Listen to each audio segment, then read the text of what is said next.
We begin tonight with a live look at I-5 and Federal Way. This is the spot where police say a terrifying shooting spree started last night. Troopers say a gunman shot at least 5 random victims as he drove up and down the freeway. Good evening and thanks for joining us for the news at 10. I'm David Rose. And I'm Sabir Rayford. Sources say he was reportedly acting paranoid before it all happened and believes someone was following him. Fox 13's Jennifer Dowling is breaking down the timeline for us tonight. Jen, how long did this go on for? He's been accused of targeting people over a span of about 2.5 hours as he traveled along the I-5 corridor, leaving a trail of destruction in both King and Pierce counties.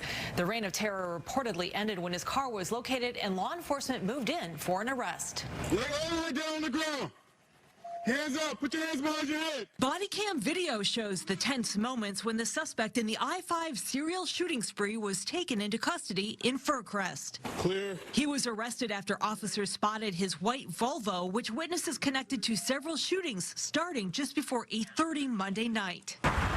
Calls started coming in from injured drivers and passengers all along I-5 in 2 bursts of violence set a couple of hours apart. These people didn't do anything to deserve this. The first group of shootings started on northbound I-5 near 320th in Federal Way, where a passenger was hit in the neck and taken to Harborview. 15 minutes later on I-5 near MLK Way, someone was injured by broken glass after windows were shot out. A third call came on northbound I-5 south of I-90 when a bullet grazed someone's leg. That was the first spasm of violence that we saw. Things got quiet until just before 11. Then on southbound I-5 and State Route 18 near Federal Way, a driver and passenger reported being struck in the legs.